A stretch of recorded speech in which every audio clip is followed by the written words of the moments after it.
Federal Bank has, I think, leapt onto a very impressive bandwagon here. The MD was just telling me that, in fact, this is the third company, I think, coming out of your Launchpad with 7 or 8 more in the pipeline. And the fact that there is not only so much interest in startups, but growing faith in their potential to solve real problems facing Indians is no surprise to me. In fact, for India is increasingly becoming an entrepreneurship-driven economy that looks towards innovation as the path to the future, where answers are being found through fresh ideas and fresh thinking. Startups have, I think, increasingly permeated our landscape, and Indians across the board have embraced entrepreneurship with enthusiasm and spirit, finding new ways to find answers to old questions. In fact, I think the mushroom theory of management used to be, you put your employee in a dark corner, heap a lot of manure on him, and he will grow into a mushroom. But here you have the mushroom coming out of this very pristine box. I think it shakes up even some of those metaphors. But the tradition of Indian entrepreneurship is not a new one. I think one can argue that Indians have already been proving themselves for many years in the number of places they've helmed, in places like Silicon Valley, where so many startups have been. I think 40% of all the startups in Silicon Valley have had an Indian associated with the founding of the company. I know Bangalore is more Silicon Plateau perhaps, but there's a place near Mumbai called Powai Valley for the increasing number of startups located there.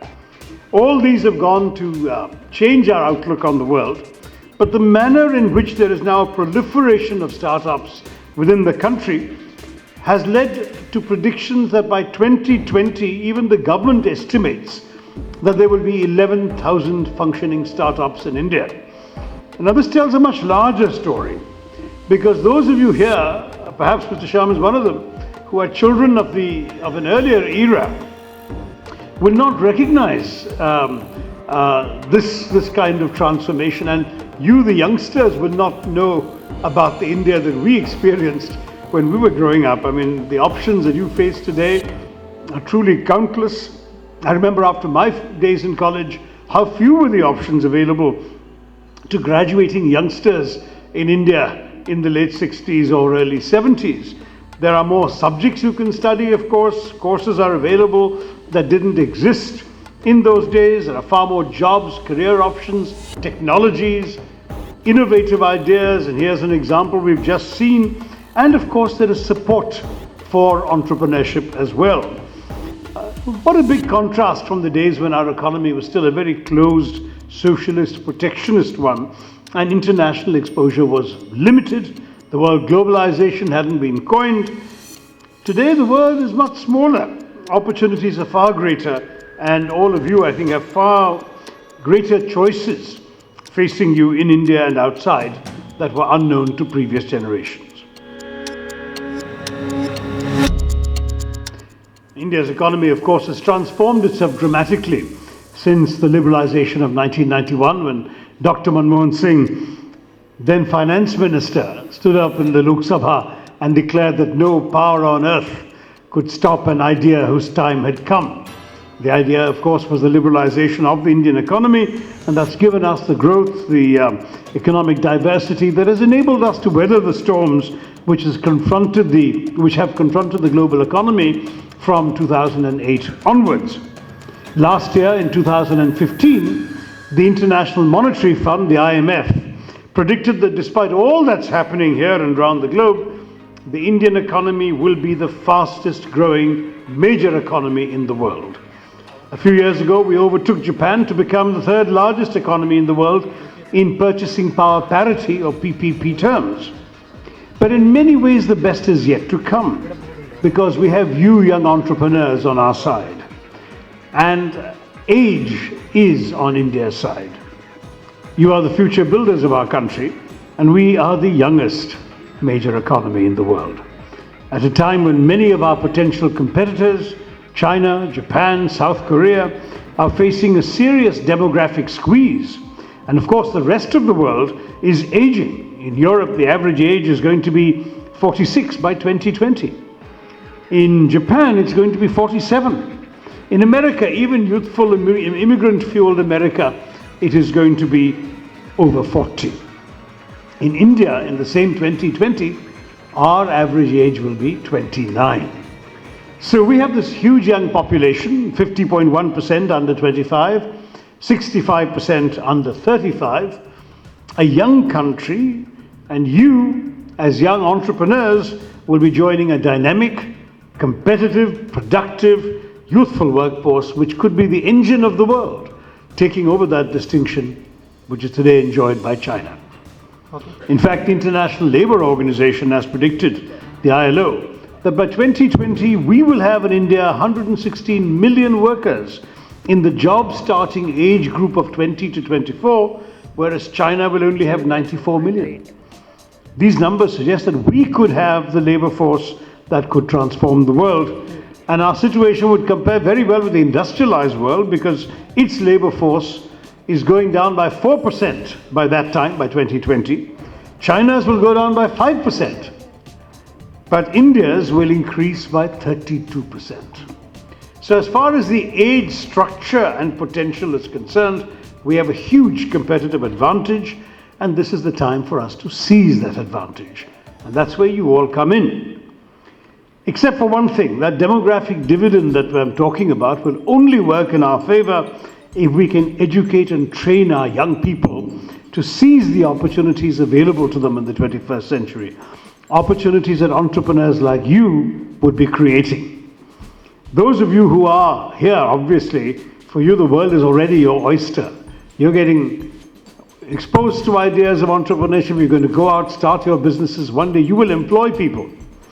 But for everyone else in the country who's less fortunate, less privileged, less initiative driven, the question marks abound.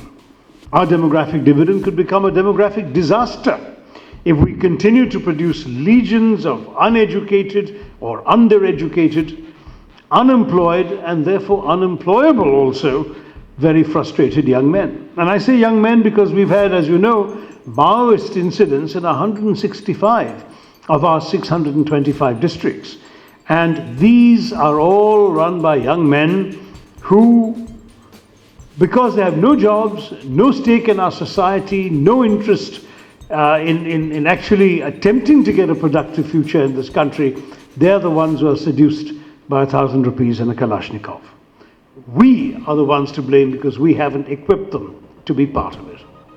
But this is where you all come in. Harnessing young India's potential and bringing about the social and economic transformation we all hope for will require highly educated and motivated individuals to provide leadership across all sectors of the economy. It's because of this that India's burgeoning entrepreneurial ambitions remain a significant weapon in our national arsenal as we march towards a better economic future. While we celebrate those who created brand India by building, for example, phenomenal business empires, the fact is that our chances have been strengthened by the fact of the proliferation in recent years of small and medium-level entrepreneurial ventures. Some will succeed and a number will fail. But the point is that they will energize our economic spaces and throw up the best available minds and talents to lead the country and to lead the economy. We will create an ecosystem of entrepreneurial effort, and the federal bank's efforts are very much a part of that ecosystem that is evolving, that supports entrepreneurs and gives them a platform, a springboard. And of course, the right mindset is often also half the battle won in finding the right solution.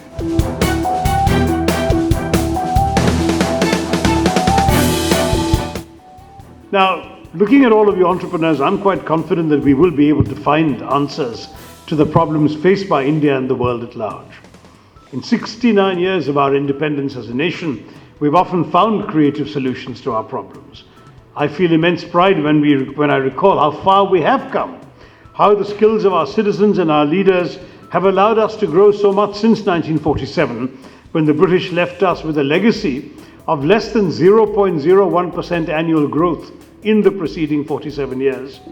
17% literacy. In fact, the entire country not only had 70% literacy, women were down at 8%. So only 1 out of every 12.5 women in India could read and write. We had a life expectancy of 27. That is, the average Indian lived only up to the age of 27. And 90% of our population lived below the poverty line. So we've come a long way since 1947, and we can truly be proud of it as we head to the 70th anniversary of our independence. But we need to count upon the inherent creativity and spirit of enterprise that each of you has if we are to overcome the challenges that still remain in the new century. I mean, of course, conferences like this will help you to understand and mold the way India works, how its pulse beats. But you know, the rest of the world is sitting up and looking at us. Case studies like the Dabbawalas of Mumbai or Sulabh International or even Lalu Prasad Yadav's railway reforms are being studied in places like the Harvard Business School. They've been introduced in the curricula of various institutions of higher education. So it's important to remember that we in India can learn a lot from how indigenous business management practices have worked.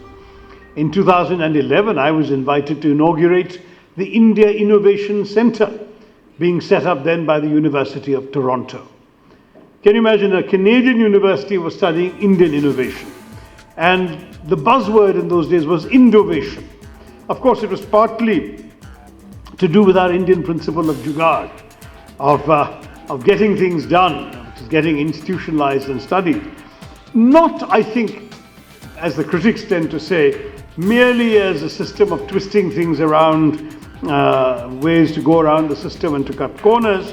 And I agree that kind of jugaad is not good enough, because it's about simply making do, whereas we should be striving for genuine excellence. But I think jugaad is actually much more than that.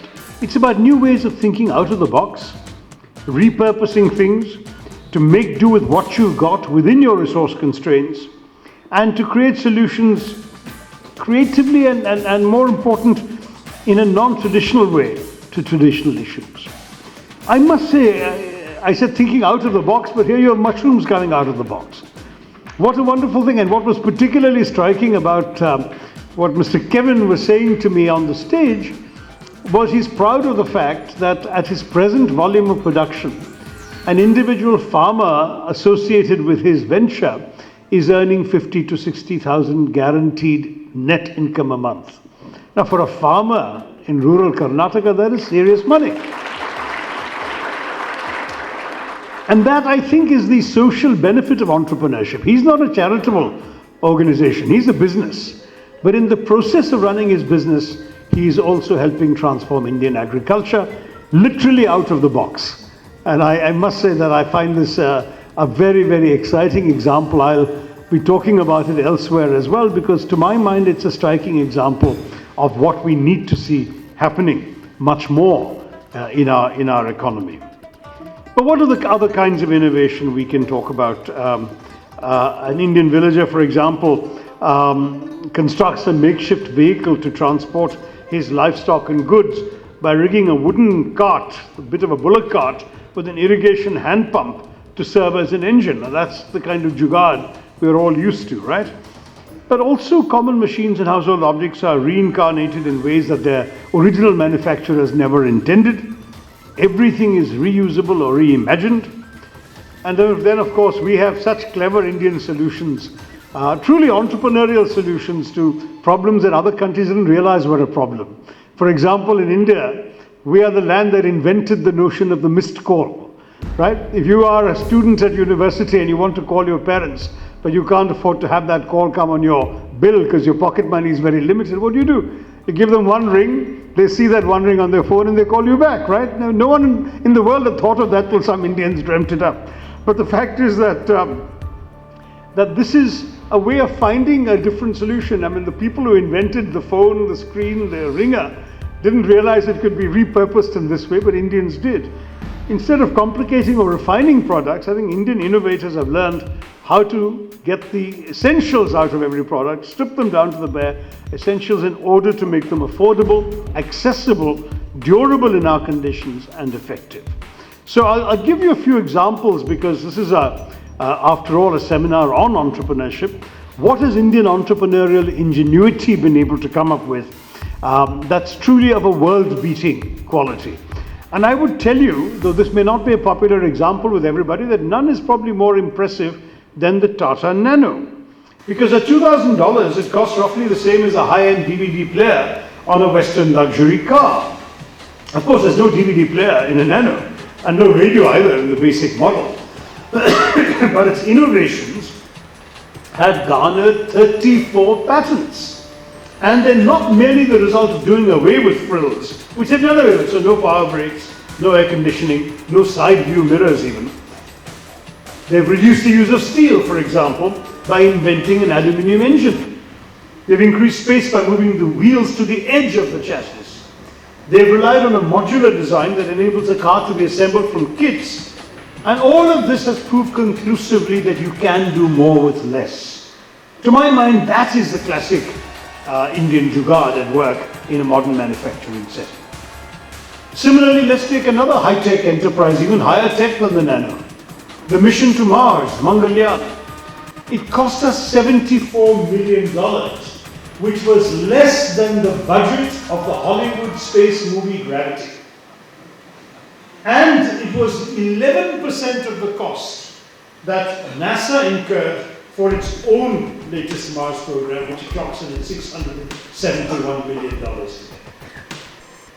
Oh, the other examples, the GMAC 400, a handheld electrocardiogram that costs roughly $800, slightly less, I think, with the exchange rate going down. The cheapest alternative on the international market will cost $2,000. So that's more than halving the international price for an electrocardiogram. The Tata Swatch, at $24 for a water purifier, it's 10 times cheaper than its nearest competitor. That cardiogram I told you about, it uses just 4 buttons, okay, rather than the usual dozen in the other cardiogram machines. There's a tiny portable printer, like the ones you see your waiter bringing you in some restaurants these days, which makes the whole thing small enough to fit into a knapsack or a satchel and even run on batteries. It has reduced the cost of an ECG, an electrocardiogram test, to under $1 per patient, making it affordable to very poor Indians. Think about how many Indians have died of heart disease in the past because they couldn't even afford to get themselves diagnosed, let alone treated. Similarly, if you take the Swatch, it uses rice husks, which, as you know, is a very common waste product in our paddy fields, to purify water. Now, given that 5 million Indians are dying of cardiovascular diseases every year, and more than a quarter of them are under 65, about 2 million Indians a year die from drinking contaminated water, these innovations have proven nothing less than groundbreaking. There are many other examples of proven innovation already in the Indian market. The low-cost fuel-efficient mini-truck, an expensive mini-tractor being sold profitably in the United States, a battery-powered refrigerator, a $100 electricity inverter, and a solar lamp that clocks in at $12. Medical innovations, of course, are particularly widespread, and Bangalore has been in many ways a center of biotech innovation. An Indian company has invented a cheaper hepatitis B vaccine. The price used to be $15 per injection for hepatitis B vaccine. Today, thanks to this Indian company, it's 0.10 cents. Insulin's price has fallen by 40%. A company based here in Bangalore has created a diagnostic tool to test for tuberculosis and infectious diseases that costs $200 compared to $10,000 for similar equipment in the West.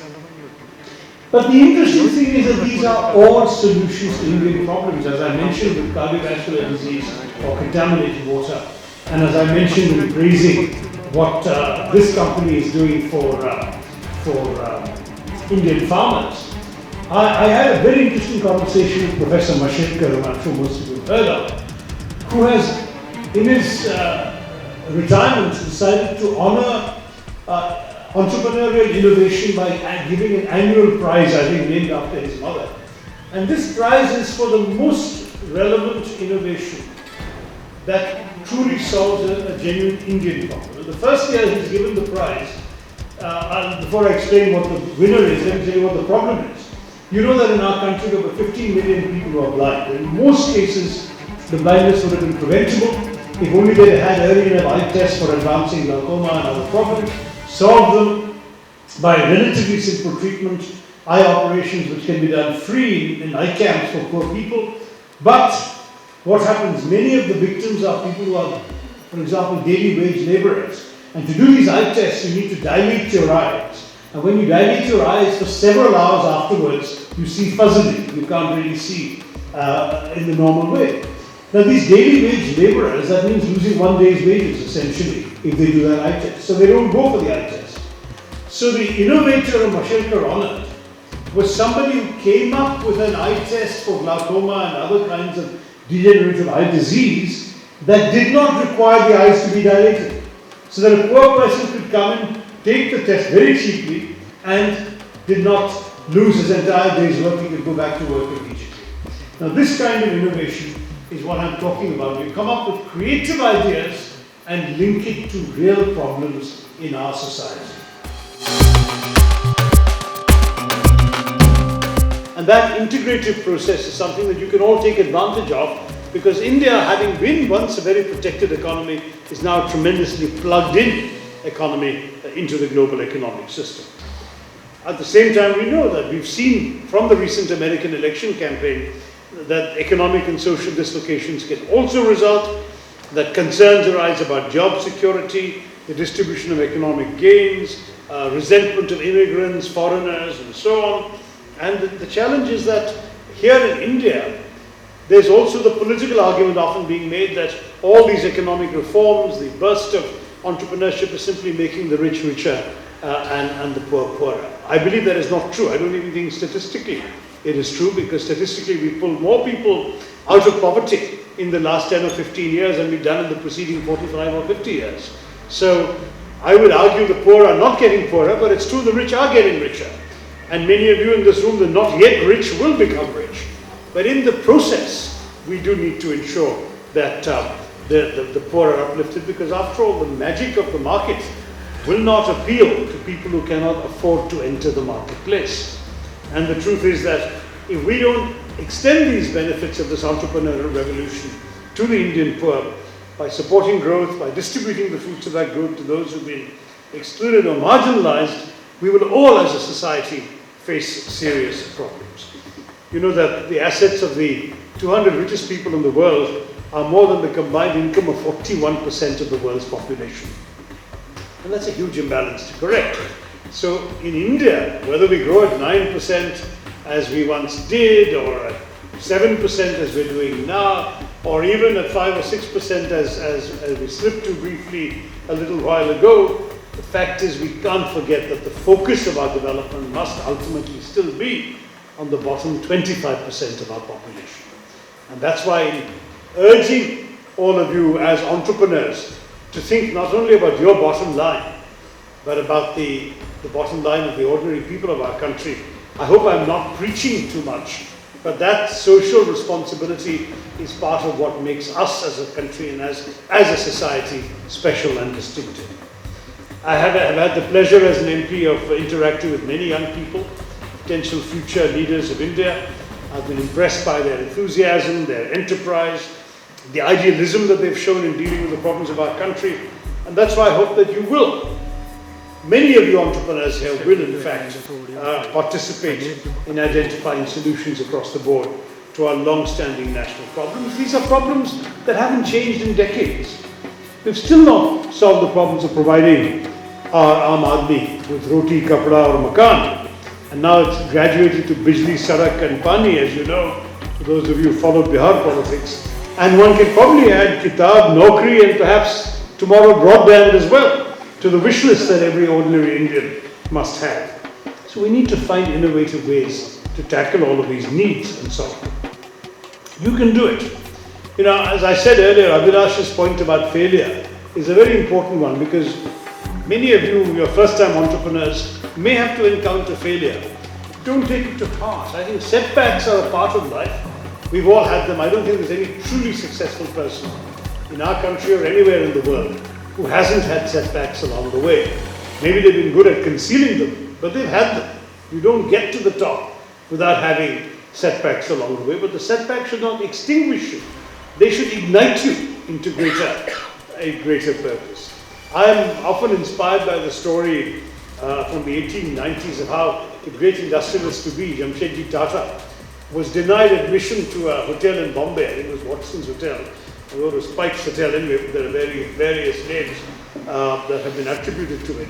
And he was denied admission because the hotel had a sign outside saying, Indians and dogs not allowed. So what did Tata do? Instead of, going out in humiliation, he went out and created a far better, grander, more opulent hotel, the Taj Mahal. And of course, that was the main thing about that hotel. The Indians were allowed. I don't know about the dogs. I should have found out. But Indians were allowed, and of course, the Taj is now considered one of the finest hotels in the world, whereas Watson's or Pike's or whatever it was is long since closed.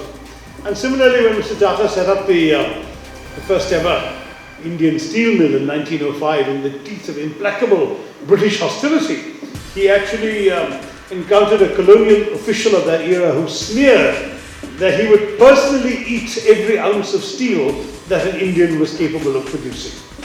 Well, I'm sorry he didn't live long enough to see the day when the descendants of Mr. Tata would buy up the remnants of British steel by acquiring Chorus. And now, of course, they're trying to sell it as well. So I'd give him a bad case of indigestion.